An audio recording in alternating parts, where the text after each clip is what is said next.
ही बर्फी इतकी मऊसर आणि रसाळ होते की अगदी तोंडात टाकताच विरघळते। अगदी सहज तयार होणारी आणि सगळ्यांना आवडणारी ही नारळाची बर्फी अगदी सोप्या पद्धतीने तुम्ही तयार करू शकता। रेसिपी एकदम सोपी आहे। चला तर मग सुरू करूया। तर इथे मी ओल्या नारळाचे काप घेतलेले आहेत। त्याचा पाठीमागचा जो चॉकलेटी भाग असतो तो संपूर्ण काढून घेतलेला आहे। आता याचे छोटे छोटे तुकडे करून घेऊया आणि मिक्सरमध्ये याचा एकसारखा असा खीस तयार करून घेऊया। खोबऱ्याच्या पाठीमागचा भाग खरवडून काढल्यामुळे खीस अगदी पांढरा शुभ्र असा होतो आणि बर्फीसुद्धा अगदी रसाळ तयार होते। तर ही ओल्या नारळाची बर्फी अजून जास्त टेस्टी बनवण्यासाठी काय करावं लागेल तर त्यासाठी व्हिडिओ कंटिन्यू बघा। तर सगळ्यात पहिल्यांदा आपण खवा तयार करून घेऊया। तर इथे मी अर्धा चमचा तूप घातले, त्यामध्ये 1 कप मिल्क पावडर घातली आणि त्याच कपाने 1 कप दूध घेतलेलं आहे। आता याच्या गुठळ्या अजिबात न होऊ देता हे मिश्रण एकसारखं ढवळत राहायचं।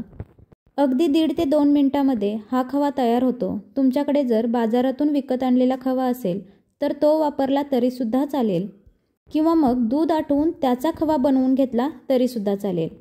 परंतु वेळेच्या अभावी ही पद्धत सोपी वाटते, कारण दूध आटवायला खूप वेळ लागतो आणि बाजारातून आणलेला खवा प्रत्येक वेळी घरी असेलच असं नाही। त्यामुळे मिल्क पावडर तर असतेच, म्हणून त्यापासून हा खवा तयार करून घ्यायचा। टेस्ट अगदी सेम होते आणि यामुळे बर्फीसुद्धा खूप छान होते। तर बघा, एकसारखं ढवळत त्याला 2 मिनिटं झालेली आहेत आणि खवा अगदी परफेक्ट असा तयार झालेला आहे। तर हा आता वाटीमध्ये काढून ठेवूया आणि याला थंड करून घेऊया। तोपर्यंत ओल्या नारळाची बर्फी बनवायला सुरुवात करूया।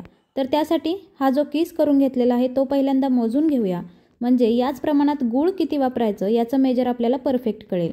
तर 1 कप खोबऱ्याचा किस असेल तर अर्धा कप गूळ घ्यायचा। बर्फीसाठी लागणारं हे परफेक्ट प्रमाण आहे।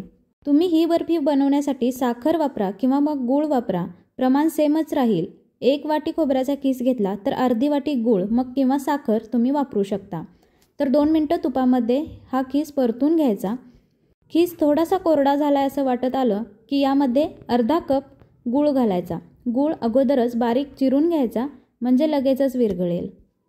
हा गूळ व्यवस्थित मिक्स करून घ्यायचा। गूळ बारीक चिरून घेतल्यामुळे आपल्याला माप करायला सुद्धा सोपं पडतं आणि बर्फीसुद्धा अगदी परफेक्ट बनते। आता बघू शकता, गूळ अगदी व्यवस्थित असा मिक्स झालेला आहे, पूर्णपणे विरघळलेला आहे। परंतु वडी बनवण्यासाठी हे मिश्रण अजून तयार झालेलं नाही, त्यामुळे अगदी चिकटपणा येईपर्यंत हे मिश्रण असंच ढवळत राहायचं।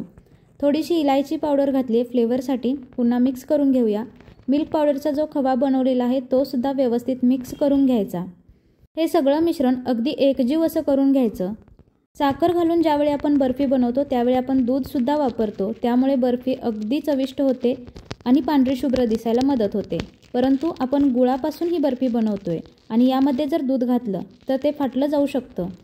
म्हणूनच मिल्क पावडर अगोदर दुधामध्ये मिक्स करून त्याचा खवा तयार करून घेतलाय, म्हणजे टेस्टसुद्धा अगदी छान येईल। गूळ घालून बर्फी बनवत असताना कधीही दूध घालायचं नाही, कारण गरम दूध यामध्ये जर घातलं तर दूध फाटू शकतं। तर बघू शकता, मिश्रण अगदी परफेक्ट तयार झालेलं आहे वडीसाठीचं। तर याच्या टेक्स्चरवरून तर दिसतच असेल, तर वडी अगदी परफेक्ट अशी तयार होणार आहे। हे मिश्रण तयार होते तोपर्यंत एका प्लेटला तूप लावून घ्यायचं आणि हे मिश्रण गरम आहे तोपर्यंतच त्या प्लेटमध्ये काढून घ्यायचं। त्यानंतर बर्फीसाठीचं हे मिश्रण सेट करून घ्यायचं। एखाद्या पेल्याला किंवा वाटीला तूप लावून घेऊन हे मिश्रण आपण सेट करून घेऊ शकतो। अशा पद्धतीने बनवलेली बर्फी अगदी मऊसूत होते आणि अगदी रसरशीत अशी दिसते। तुम्ही तुमच्या आवडीनुसार याची जाडी कमी जास्त ठेवू शकता। आता यावरून थोडेसे ड्रायफ्रूट्स कट करून घालायचे आणि पुन्हा हलक्या हाताने हे सेट करून घ्यायचं। आता हे मिश्रण खूपच गरम आहे, त्यामुळे थोडा वेळ हे थंड करून घेऊया। तर बघू शकता किती मस्त हे सेट झालेलं आहे। हे मिश्रण थोडं थंड झालं की त्याच्या वड्या कट करून घ्यायच्या आणि पुन्हा पूर्णपणे थंड होईपर्यंत हे ठेवून द्यायचं, कारण मिश्रण पूर्ण थंड झालं तर याच्या वड्या ज्या आहेत ते व्यवस्थित कट होणार नाहीत। तर बघू शकता, ओल्या नारळाच्या मस्त अशा मऊसूत आणि रसरशीत या नारळाच्या वड्या तयार झालेल्या आहेत। तर हा व्हिडिओ तुम्हाला कसा वाटला हे कमेंटमध्ये जरूर सांगा। व्हिडिओ आवडला असल्यास व्हिडिओला लाईक करा व चॅनलला सबस्क्राईब करायला मात्र विसरू नका।